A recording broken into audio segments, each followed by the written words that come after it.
At my own granddaughter's wedding, my name tag read, "The old lady who's paying for everything."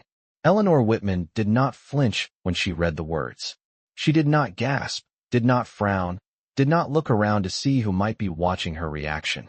She simply held the small cream-colored card between her fingers for 3 steady seconds, long enough for the orchestra's soft violin notes to drift across the marble lobby of the Westbrook Grand Hotel, long enough for a pair of guests behind her to let out a faint, poorly disguised chuckle. Then she lifted her chin, pinned the card to her pale blue silk jacket, and walked into the ballroom as if nothing at all were wrong. The room glowed with crystal chandeliers and white roses arranged in tall silver vases, every table dressed in ivory linen that Eleanor herself had approved months earlier when she signed the final payment invoice. She had insisted her granddaughter Sophie deserved a wedding that felt timeless, elegant, unforgettable. At 68, Eleanor still believed family milestones were sacred, that celebrations were meant to bind generations together. She had spent the morning carefully fastening the pearl necklace her late husband Harold had given her on their 40th anniversary, smoothing her silver hair into its familiar low twist, and placing the cashier's check for the last catering balance into her handbag, just in case anyone asked.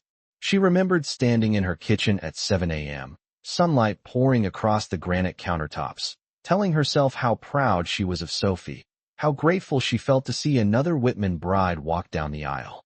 Now, as she crossed the polished dance floor, she caught sight of Melissa Harper near the champagne fountain, laughing a little too brightly as she adjusted the train of her daughter's gown. Melissa's eyes flicked up for a brief moment and met Eleanor's. There it was, that flash of satisfaction, gone almost as quickly as it appeared.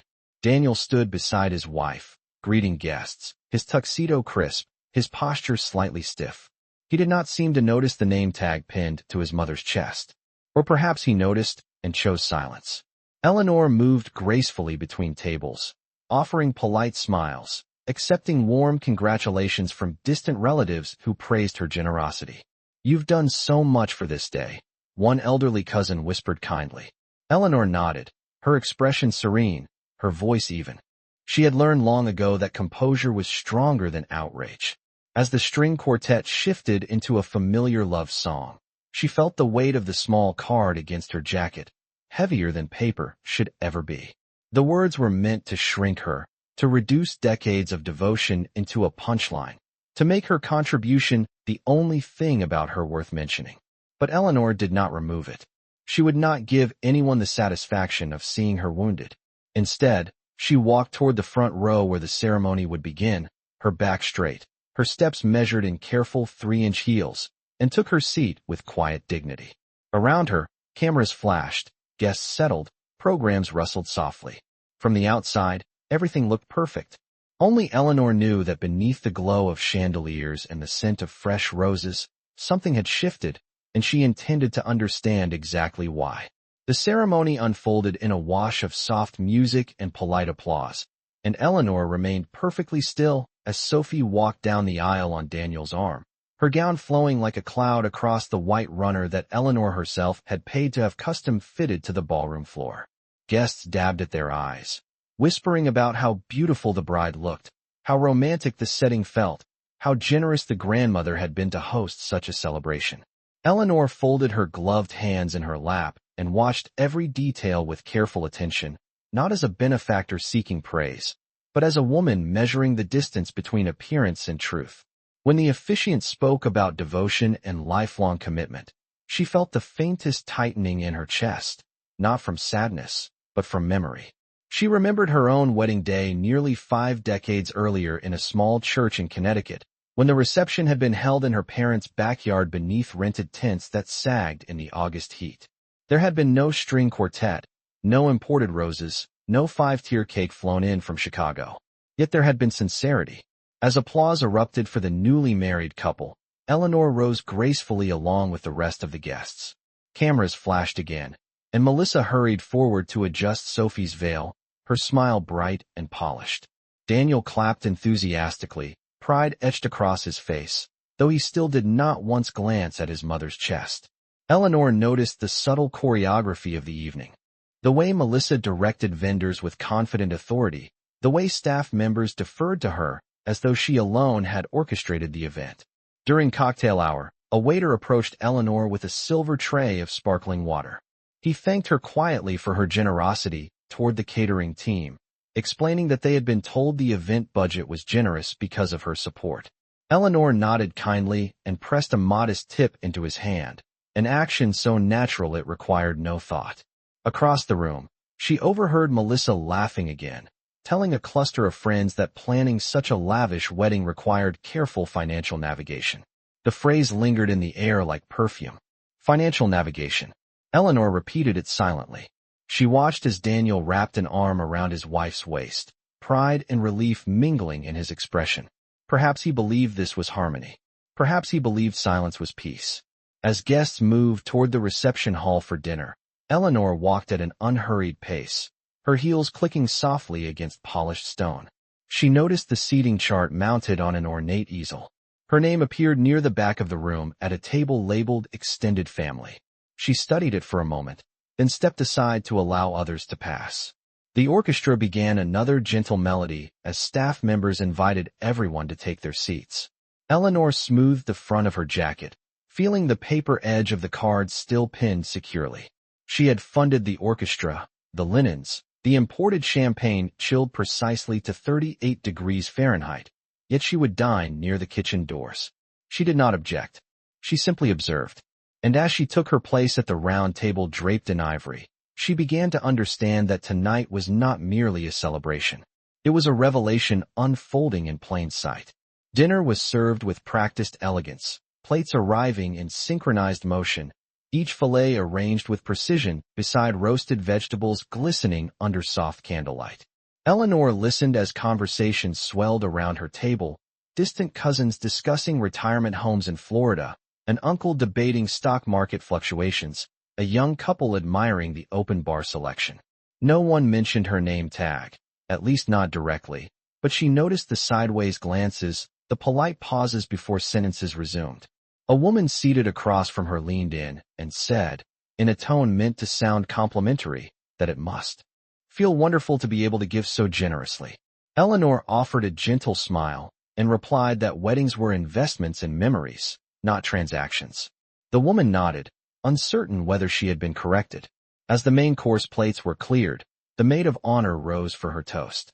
She thanked Melissa for her tireless planning, praised Daniel for his support, and spoke warmly of Sophie's bright future. Eleanor's contribution was acknowledged in a single brief sentence, delivered with a light laugh, as if generosity were a charming eccentricity rather than the foundation of the evening. Applause followed, glasses clinked, and the band shifted into a lively melody. Eleanor lifted her water glass and took a slow sip, her expression composed. She observed how Melissa accepted compliments with graceful nods, how she redirected attention whenever someone attempted to mention the financial arrangements. It was subtle, but deliberate. During dessert, Eleanor excused herself and walked toward the quieter hallway near the restrooms, seeking a moment of stillness away from the music. As she approached the corner, she heard familiar voices drifting from behind a partially closed service door. Melissa's tone was low but distinct. She was speaking to a friend, remarking that once certain documents were signed after the honeymoon, everything would finally be simplified.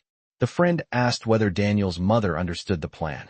Melissa laughed softly and replied that some people preferred not to ask questions as long as they felt appreciated. The words settled heavily in the air. Eleanor did not step closer. She did not reveal her presence. Instead, she turned calmly and walked back toward the ballroom, her footsteps measured, her posture unchanged. When she re-entered the glow of chandeliers and music, she felt no surge of anger, only clarity. The evening was no longer about embarrassment or misplaced seating. It was about control, about positioning, about the quiet assumption that gratitude would override caution. Eleanor returned to her table just as Sophie and Daniel began their first dance. The room erupted in applause once more, guests swaying gently in their seats. Eleanor watched her granddaughter spin beneath the lights, radiant and unaware. She felt a deep affection for the young bride, and a deeper understanding that affection alone was not enough to protect what had taken decades to build. As the music carried through the hall, Eleanor made a silent decision. She would listen carefully. She would review every paper, and she would not sign anything she did not fully examine. The remainder of the reception passed in a blur of music and polite laughter, yet Eleanor's mind remained sharply focused, replaying the conversation she had overheard with careful precision. When the cake was cut and plates of layered vanilla sponge were distributed across the room, she watched Melissa guide Daniel toward a small cluster of guests near the head table, her hand resting lightly on his sleeve as though directing him toward a destination he had not chosen himself. Eleanor remembered the early years after Daniel graduated from college, when he had come home uncertain about his future, sitting at her kitchen table with his head in his hands while she outlined a practical plan for him step by step. She had paid his final tuition balance in full, written a check for the down payment on his first condominium, and co-signed the loan for his small consulting business when the bank required additional security. At the time, Melissa had been newly married into the family, bright and attentive, calling Eleanor twice a week for advice about curtains and dinner recipes. Those calls had gradually become less frequent once the business turned profitable. Eleanor noticed patterns now that she had not allowed herself to see before. Invitations that arrived late. Financial discussions that happened without her present. Documents sent through email with the expectation of immediate approval. She had signed many of them in good faith, trusting that transparency existed because she had never concealed anything herself. As the band shifted into a slower melody and couples drifted onto the dance floor, Eleanor rose from her chair and walked toward the tall windows overlooking the city skyline. The lights from nearby buildings shimmered against the dark glass, reflecting her composed expression back at her. She thought about Harold, about the way he had insisted that wealth was not measured in dollars but in independence. He had always said that generosity required wisdom or it would become dependency. At the time, she had believed her family understood that balance. Now she wondered whether her willingness to provide had quietly reshaped the power structure within the household. A server approached to ask whether she needed anything. Eleanor thanked him and declined, her voice steady. Across the room, Melissa was speaking animatedly to a guest who nodded approvingly. Daniel stood beside them, smiling, unaware that the narrative of the evening was shifting in subtle ways he could not yet perceive. Eleanor did not feel anger. She felt adjustment. She understood that the months ahead would require attention to detail, careful review of every trust document, every ownership transfer, every signature line waiting patiently at the bottom of a page. As the newlyweds prepared to depart amid cheers and a shower of biodegradable confetti, Eleanor stepped forward to embrace Sophie warmly. She whispered her blessings sincerely, meaning every word. Love for her granddaughter remained untouched by strategy. Yet as she watched the limousine door close and the vehicle pull away, Eleanor made another quiet decision. The next conversation about assets, shares, or simplification would unfold on her terms, not in the shadow of celebration, and certainly not under the assumption that appreciation could substitute for respect. The morning after the wedding, Eleanor woke at precisely 6:30 as she had for decades, her internal clock unchanged by late music or polite conversation. Sunlight filtered through the linen curtains of her Connecticut home, casting a pale gold glow across the hardwood floors Harold had insisted on refinishing by hand nearly 20 years earlier. She sat upright in bed for a moment, allowing the quiet to settle around her. No orchestra, no laughter, no strategic whispers drifting through service doors. Only the steady hum of the heating system and the distant sound of a delivery truck passing on the main road.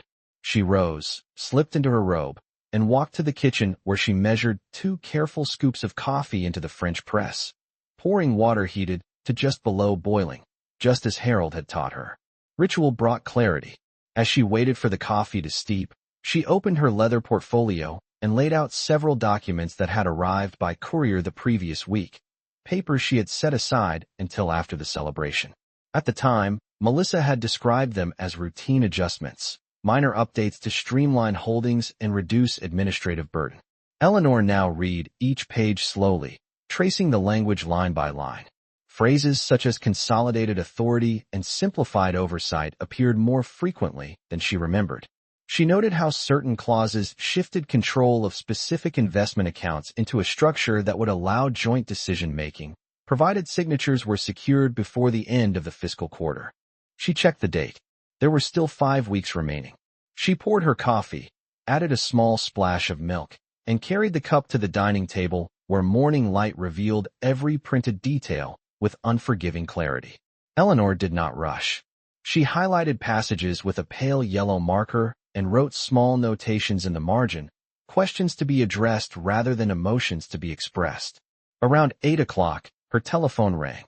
The caller identification displayed Daniel's name. She allowed it to ring twice before answering.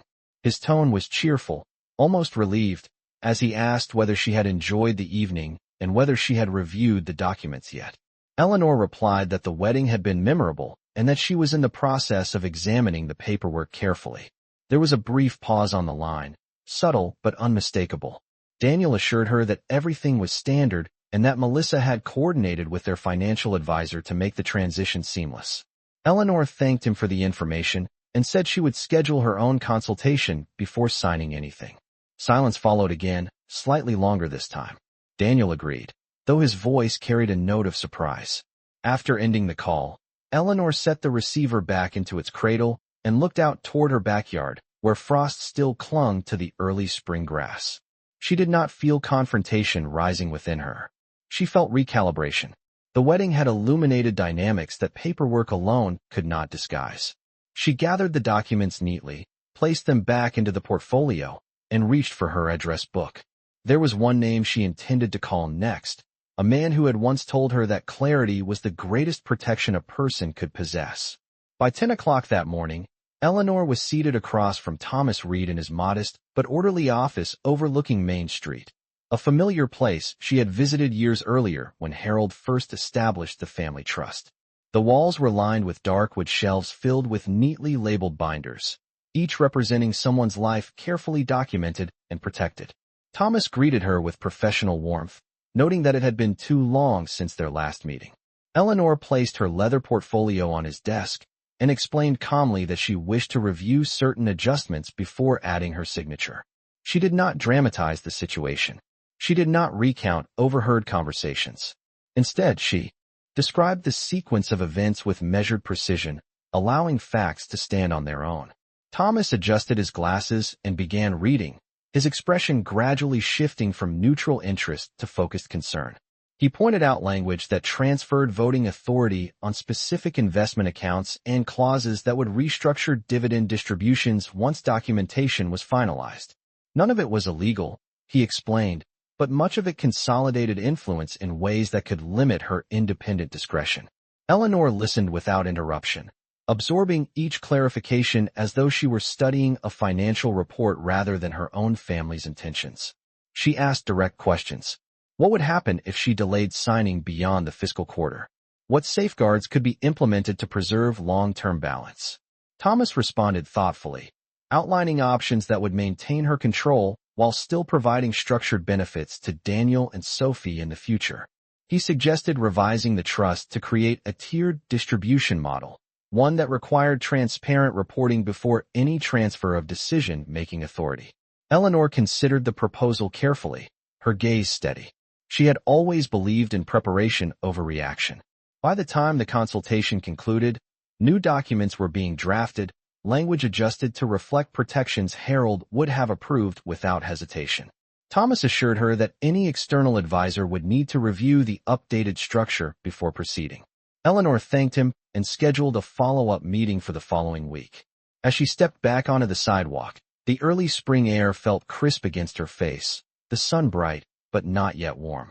She walked slowly toward her car, reflecting not on betrayal, but on clarity. The evening at the hotel had revealed assumptions. The paperwork had revealed intentions. Now, with revisions underway, she felt something steadier settle within her. It was not anger.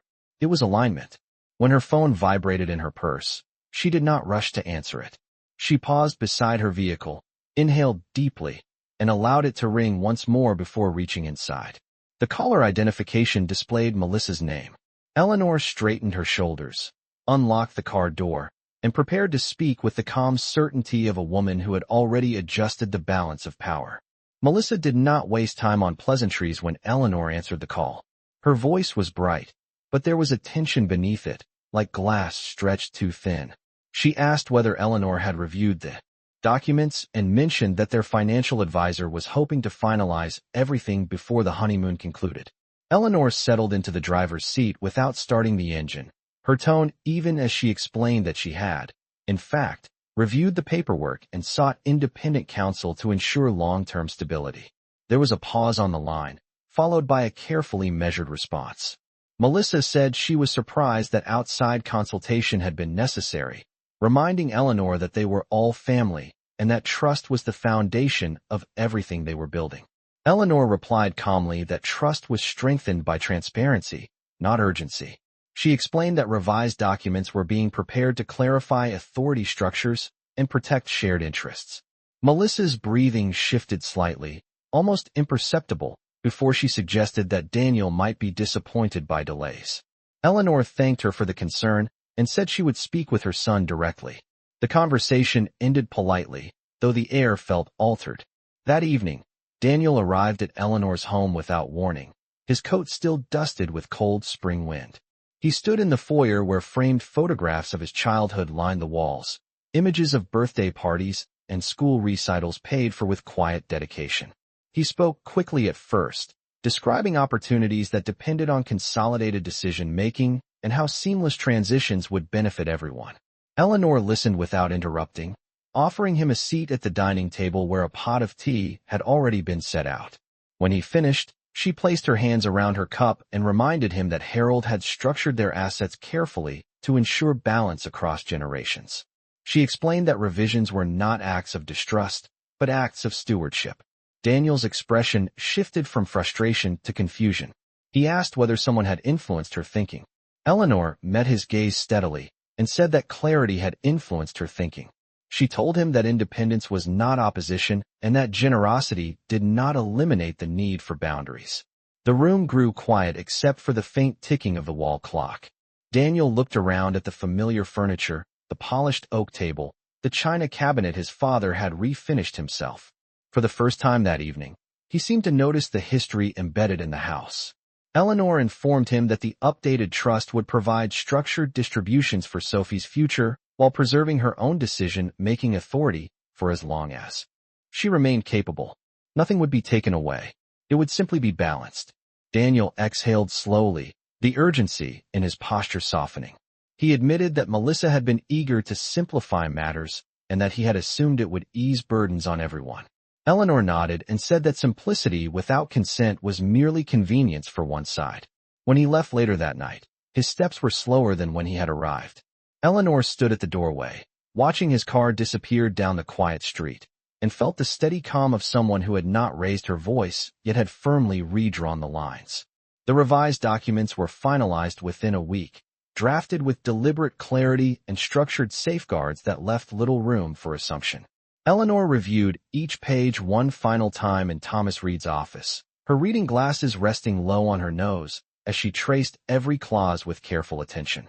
The new structure preserved her full voting authority over the primary investment accounts, established a scheduled distribution plan for Sophie beginning at age 30, and required dual oversight from independent trustees before any significant asset transfer could occur. Nothing was punitive. Nothing was reactive. It was simply balanced. When the paperwork was complete, Eleanor requested a formal family meeting at her home the following Sunday afternoon. Daniel arrived first, his expression thoughtful rather than tense. Melissa followed moments later, her posture composed, though her eyes moved quickly across the familiar surroundings as if measuring them anew. They gathered at the same oak dining table where Daniel had once studied for college entrance exams, where holiday meals had been served for decades. Thomas joined them by invitation, placing a neatly organized folder before Eleanor. She began speaking in a calm, steady voice, explaining that she had updated the trust to reflect long-term stability and equitable planning. She emphasized that her love for her family remained unchanged, but that clarity was essential when financial matters intersected with personal relationships. Daniel listened carefully, his shoulders gradually relaxing as Thomas outlined the specifics. When Melissa asked why additional oversight had been deemed necessary, Eleanor met her gaze evenly and replied that structure protected everyone involved. She did not reference overheard conversations. She did not mention name tags or seating charts. She allowed the documents themselves to communicate boundaries. As Thomas described the independent trustee requirement and the timeline for Sophie's future distributions, a quiet settled over the room. Daniel nodded slowly, recognizing that the revisions were thoughtful rather than obstructive. Melissa's smile remained polite, though it did not quite reach her eyes. She asked whether any flexibility remained for business opportunities requiring swift capital movement. Eleanor answered that flexibility would be considered case by case, under transparent review. No single signature would ever determine the outcome alone. The meeting concluded without raised voices or dramatic declarations. Thomas gathered his papers and offered professional reassurance that the updated structure would prevent misunderstandings in the future. When he departed, Daniel lingered briefly, thanking his mother for explaining everything directly. He admitted that he had not fully examined the previous draft and had relied on convenience rather than comprehension. Eleanor responded that understanding was always worth the time it required. After they left, she stood in the quiet dining room and looked at the framed photographs lining the walls. The house felt unchanged, yet the atmosphere carried a new steadiness. She had not fought. She had not accused. She had simply clarified. And in doing so, she had ensured that generosity would never again be mistaken for surrender. In the weeks that followed, the house settled into a rhythm that felt both familiar and quietly transformed. Eleanor resumed her morning walks along the tree-lined street, measuring her pace in steady half-mile loops while neighbors waved from porches and tended early spring gardens. Nothing outwardly dramatic had occurred, yet something fundamental had shifted beneath the surface. Daniel began calling more often, not to discuss signatures or timelines, but to ask practical questions about long-term planning and to listen when his mother spoke. There was a new attentiveness in his tone, as though he had finally recognized the depth of experience behind her calm decisions. Melissa's interactions remained courteous, though noticeably more measured. Invitations arrived with clearer details. Emails included full attachments rather than summary requests. The urgency that once hovered over conversations had dissolved into a more deliberate pace. One afternoon, Sophie visited alone, her expression open and unguarded. She thanked her grandmother again for supporting her wedding and confessed that she had been unaware of the financial structure behind it. Eleanor smiled gently and told her that love did not require disclosure of every ledger entry. What mattered was that Sophie built her marriage on mutual respect, not assumption. They sat together at the kitchen table where sunlight streamed across the polished wood, speaking about careers, travel plans, and the future. There was no mention of revised documents or authority clauses. The younger woman did not need to carry that weight. After Sophie left, Eleanor stood by the window and watched her granddaughter's car disappear down the quiet road, feeling neither bitterness nor triumph. She felt equilibrium. The trust revisions had not fractured the family. They had clarified it. Boundaries, she understood, were not barriers but definitions. Generosity remained part of her character, but it now stood beside discernment rather than replacing it. That evening, as she prepared a simple dinner of roasted chicken and vegetables, she pinned the pearl necklace back into its velvet case, reflecting on how easily dignity could be tested in moments designed to celebrate joy. She did not regret her contributions. She did not regret her silence at the reception. Silence, when chosen deliberately, had allowed her to see clearly, and clarity had guided every step that followed. As twilight settled outside and the house grew still, Eleanor felt certain of one truth. Respect was not demanded with raised voices. It was established through steady action. And from that point forward, no small printed label, no rushed signature line, and no carefully disguised urgency would ever define her place within her own family again.